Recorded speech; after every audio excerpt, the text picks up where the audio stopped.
2001 മുതൽ മൂവാറ്റുപുഴ മണ്ഡലം LDFും UDFും മാറി മാറി നിയമസഭയിലെത്തുന്ന ഒരു പ്രതീതിയായിരുന്നു. അതേസമയം തന്നെ ഇത്തവണ മണ്ഡലത്തിൽ ശക്തമായ ത്രികോണ മത്സരമാണ് നടക്കുന്നത്.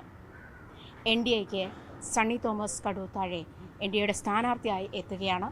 വലിയ പ്രതീക്ഷയും അതുപോലെ തന്നെ ഇത്തവണ നിയമസഭയിൽ എത്താനുള്ള എല്ലാ പോരാട്ടങ്ങളും മുൻപ് ഇവിടെ ഉണ്ടായിരുന്ന രണ്ട് മുന്നണികളും നടത്തിയിട്ടുള്ള വികസന പദ്ധതികൾ ഒക്കെ മുൻനിർത്തി തന്നെയാണ്, അതിൻ്റെ വികസന മുരടിപ്പ് മുൻനിർത്തി തന്നെയാണ് NDA പ്രചരണത്തിന് ഇറങ്ങിയിരിക്കുന്നത്. എവിടെ വരെയായി പ്രചാരണങ്ങൾ? പ്രചാരണങ്ങൾ വളരെ നല്ല രീതിയിൽ പോകുന്നു. മറ്റ് രണ്ട് സ്ഥാനാർത്ഥികളെ അപേക്ഷിച്ച് അല്പം വൈകിയാണ് ഞങ്ങൾ തുടങ്ങിയത്. പക്ഷേ ഗ്രാസ് റൂട്ട് ലെവലിലുള്ള പ്രവർത്തനങ്ങൾ വളരെയധികം മുന്നേറി. ഈ വികസനത്തിൻ്റെ കാര്യത്തിലുള്ള ഒരു മുരടിപ്പിൻ്റെ പേരിൽ ഈ നാട്ടിലെ ജനങ്ങൾക്കുള്ള വലിയ പ്രതിഷേധം തീർച്ചയായിട്ടും ഈ തെരഞ്ഞെടുപ്പിൽ പ്രചരിക്കും.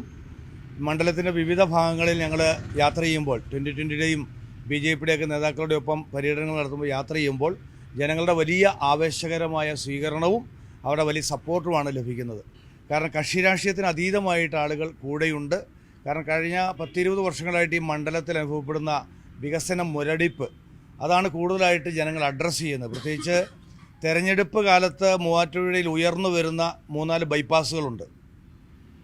ജനങ്ങളുടെ കണ്ണിൽ പൊടിയിടാൻ വേണ്ടി ബൈപ്പാസുകൾ വരുന്നു എന്ന് പറയും, എന്തെങ്കിലും ചെറിയ ചെറിയ വർക്കുകൾ നടത്തും. ഇലക്ഷൻ കഴിയുമ്പോൾ ആ ബൈപ്പാസുകളെല്ലാം മണ്ണിനടിയിലേക്ക് താന്നു പോകുന്ന ഒരു അവസ്ഥയാണുള്ളത്.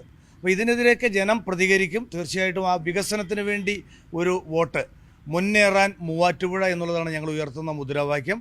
അതിനനുകൂലമായൊരു സാഹചര്യമാണ് ഇവിടെയുള്ളത്. ഈ 91 മുൻപും 2001 ശേഷവും മാറി മാറി LDFും UDFും നിയമസഭയിലെത്തുന്ന ഒരു മണ്ഡലമാണല്ലോ. അപ്പോൾ അങ്ങനെ ആ ഒരു ടൈം ചെയ്യുമ്പോൾ ഇത്തവണ LDFിൻ്റെ ഊഴം എന്നാണ് വിലയിരുത്തുന്നത്. അതിന് ഈ രണ്ട് മുന്നണികളുടെയും വികസന പദ്ധതികൾ, അതിൻ്റെ മുരടിപ്പ് മുൻനിർത്തി തന്നെയാണല്ലോ NDAയുടെ ഒരു പ്രചാരണ പ്രവർത്തനങ്ങളൊക്കെ നടക്കുന്നത്. എന്താണ് മൊത്തത്തിലുള്ള ഒരു, അതായത് NDA മൂവാറ്റുപുഴയെ പ്രതിനിധീകരിച്ച് നിയമസഭയിലെത്തുമോ? NDAയെ സംബന്ധിച്ച് 2020യും BJPയും കൂടി കഴിഞ്ഞ തവണ 20,000-ലധികം വോട്ടുകൾ നേടിയിട്ടുണ്ട്. രണ്ടായിട്ടാണ് മത്സരിച്ചതെങ്കിലും സ്വാഭാവികമായിട്ട് ഞാൻ ഈ കഴിഞ്ഞ കാലഘട്ടങ്ങളിൽ ഈ പ്രദേശങ്ങളിലും ഈ മണ്ഡലങ്ങളിൽ ചെയ്തിട്ടുള്ള കുറേ കാര്യങ്ങളുണ്ട്. എന്ന് പറഞ്ഞാൽ വേദനിക്കുന്ന മനുഷ്യൻ്റെ വേദനയിൽ പങ്കുചേരാനും കരയുന്നവരുടെ കണ്ണീരൊപ്പാനുമുള്ള ആത്മാർത്ഥമായ ശ്രമം ഞാൻ ഈ സമൂഹത്തിൽ നടത്തിയിട്ടുണ്ട്. നിരവധി സാമൂഹിക ഇടപെടലുകൾ പ്രത്യേകിച്ച് കർഷകർക്കും അടിച്ചമർത്തപ്പെട്ടവർക്കും വേണ്ടിയുള്ള കാര്യങ്ങൾ ഒത്തിരി ചെയ്തിട്ടുണ്ട്. അപ്പോൾ ജനങ്ങൾക്കിതൊക്കെ അറിയാം. തീർച്ചയായിട്ടും അത് വോട്ടായിട്ട് വരും. ആയിരക്കണക്കിന് വോട്ടുകൾ, അങ്ങനെ നിഷ്പക്ഷരായ ആളുകളുടെ വോട്ടുകളും അന്ധമായ കക്ഷി രാഷ്ട്രീയമില്ലാത്ത ഒരു വിഭാഗം ആളുകളുടെ വോട്ടുകളൊക്കെ ഈ തെരഞ്ഞെടുപ്പിൽ NDAക്ക് അനുകൂലമായിട്ട് ഒഴുകി വരുമെന്നതിനാണ് ഞങ്ങൾ പ്രതീക്ഷിക്കുന്നത്. പ്രത്യേകിച്ചും ഈ നേരത്തെ പറഞ്ഞല്ലോ, ഇപ്പോൾ ഈ വികസന പദ്ധതികൾ, ഇപ്പോൾ UDF സ്ഥാനാർത്ഥി പ്രധാനമായി ഉന്നയിക്കുന്ന ഒരു പ്രധാനപ്പെട്ട കാര്യം, അതായത് മൂവാറ്റുപുഴയിൽ വികസനം മുരടിപ്പുണ്ടായതിൻ്റെ ഒരു സാഹചര്യം അദ്ദേഹം മുന്നോട്ട് വയ്ക്കുന്നത് പറഞ്ഞാൽ ഭരണ തുടർച്ചയാണ്. അതായത് ഇപ്പം LDF ഭരിക്കുന്നത് കൊണ്ട് അത് ചിറ്റമ്മ നയം കാണിക്കുന്നു മണ്ഡലത്തിനോട് എന്നുള്ളതാണ്. അങ്ങനെ ഒരു ഇതിനോട് യോജിപ്പുണ്ടോ? മാറി മാറി വന്ന ജനപ്രതിനിധികൾ മൂവാറ്റുപുഴയ്ക്ക് എന്ത് ചെയ്തിട്ടുണ്ട് എന്ന് ഞാൻ പറയേണ്ട ആവശ്യമില്ല. അത് ഈ നാട്ടിലുള്ള ആളുകൾക്കറിയാം. അങ്ങനെയുള്ള വലിയ വികസന പദ്ധതികൾ എന്താണ് ഇവിടെ നടന്നിട്ടുള്ളതെന്ന് കണ്ണു തുറന്നു നോക്കിയാൽ ഒന്നും തന്നെ കാണാൻ വേണ്ടി സാധിക്കുന്നില്ല. ഇവിടെ അടിസ്ഥാനപരമായ പ്രശ്നം എന്ന് പറയുന്നത് ഇടതുമുന്നണിയും വലതുമുന്നണിയും ഈ ചക്കളത്തി പോര് തുടരുകയാണ്. അങ്ങോട്ടും ഇങ്ങോട്ടും കുറ്റം പറഞ്ഞുകൊണ്ട്, ചിറ്റമ്മ നയമെന്നും അല്ലാത്ത നയമെന്നൊക്കെ പറഞ്ഞുകൊണ്ട്, ഈ കുറ്റം പറഞ്ഞുകൊണ്ട് ഈ വികസനത്തെ തടയുന്ന ഒരു സമീപനമാണ്. ഞാൻ പറയുന്നത് കുറ്റം പറയാനുള്ള സമയമോ ആക്ഷേപം ഉന്നയിക്കാനുള്ള സമയമോ അല്ല. കർഷകരുടെ പ്രശ്നങ്ങൾ പരിഹരിക്കപ്പെടണം. പൈനാപ്പിളുമായിട്ട് ബന്ധപ്പെട്ട നിരവധി പദ്ധതികളുണ്ടാകണം. ഇവിടെ 2-3 ബൈപ്പാസുകൾ നിർബന്ധമായിട്ടുണ്ടായെങ്കിൽ മാത്രമേ മൂവാറ്റുപുഴയുടെ ഈ ഒരു ഗതാഗത കുരുക്കിന് പരിഹാരമുണ്ടാവുകയുള്ളൂ. ഇങ്ങനെ നിരവധിയായ, അതുപോലെ റെയിൽപാത, നമ്മുടെ ശബരി റെയിൽപാളം യാഥാർത്ഥ്യമാകണം. ഇതിനൊക്കെ വളരെ ആത്മാർത്ഥമായ ശ്രമം ഉണ്ടാകണം. അത് NDAയുടെ ഒരു കാൻഡിഡേറ്റ് വിജയിക്കുകയാണെങ്കിൽ ഇവിടേക്ക് കേന്ദ്ര ഗവൺമെൻറ്റിൻ്റെ ഫണ്ട് എത്തും, ഫണ്ട് ഒഴുകും. ഈ വികസന പ്രവർത്തനം, പ്രത്യേകിച്ച് മൂവാറ്റുപുഴയിൽ നമുക്കറിയാം ഒരു റബ്ബർ മാർക്കറ്റിംഗ് സൊസൈറ്റി ഉണ്ടായിരുന്നു. ഏകദേശം 8 കോടി രൂപ വില വരുന്ന സ്ഥാവര ജംഗമ വസ്തുക്കൾ അതിനുണ്ട്. അതിപ്പോൾ ഒരു 3 കോടി രൂപയ്ക്ക് അത് വിറ്റൊഴിയാനുള്ള ശ്രമമൊക്കെ നടക്കുന്നുണ്ട്. ഏകദേശം 2000-ഓളം ആളുകൾ തൊഴിൽ രഹിതരായി. തീർച്ചയായിട്ടും NDA ഇവിടെ വിജയിച്ചാൽ ആ ഫാക്ടറിയൊക്കെ കേന്ദ്ര സഹായത്തോടെ പുനരുജ്ജീവിപ്പിക്കുവാനും ഞാൻ പറഞ്ഞതുപോലെ നിലവിളിക്കുന്ന ആളുകളുടെ നിലവിളിക്ക് ചെവി കൊടുക്കുവാനും ഉത്തരം കൊടുക്കുവാനും ഞങ്ങൾ ഒറ്റക്കെട്ടായിട്ട് മുന്നോട്ട് പോകും. ഇപ്പോൾ ഈ ബൈപ്പാസിൻ്റെ പദ്ധതിയായാലും ശബരി റെയിൽപാതയായാലും ഒക്കെ നാളുകളായുള്ള ആവശ്യങ്ങളിലൊന്നാണ്. അതിപ്പോൾ ഇതല്ലാതെ ഇപ്പം പറഞ്ഞു കുറച്ച് ലേറ്റായിട്ടാണ് പ്രചാരണ പ്രവർത്തനങ്ങൾ തുടങ്ങിയതെങ്കിലും ഒരു പദ്ധതി ഉണ്ടാവുമല്ലോ ഈ മൂവാറ്റുപുഴയ്ക്ക് വേണ്ടിയിട്ട് അതിൻ്റെ MLA എന്നുള്ള നിലയിൽ, ഭാവി MLA എന്നുള്ള നിലയിൽ ഇതിലേക്ക് ഇംപ്ലിഫൈ ചെയ്യാൻ തോന്നുന്ന ഒരു ഐക്കണായിട്ടുള്ള എന്തെങ്കിലും ഒരു പദ്ധതി മനസ്സിലുണ്ടോ? അതാണ് ഞാൻ സൂചിപ്പിച്ചത്.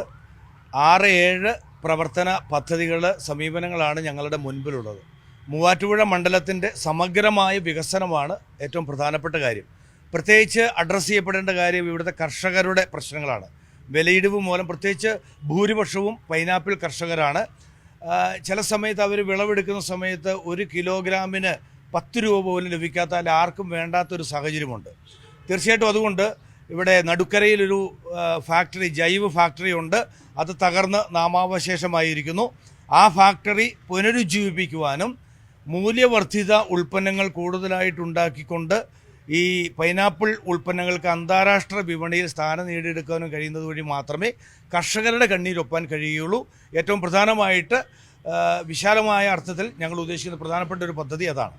വിജയാശംസകൾ. എന്തായാലും മൂവാറ്റുപുഴയുടെ സമഗ്രമായ വികസനം തന്നെയാണ് NDA ലക്ഷ്യമിടുന്നത്.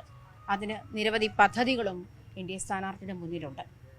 ക്യാമറാമാൻ NR മനോജിനൊപ്പം ആജ്ഞ രവീന്ദ്രൻ, ന്യൂസ് 18 കൊച്ചി.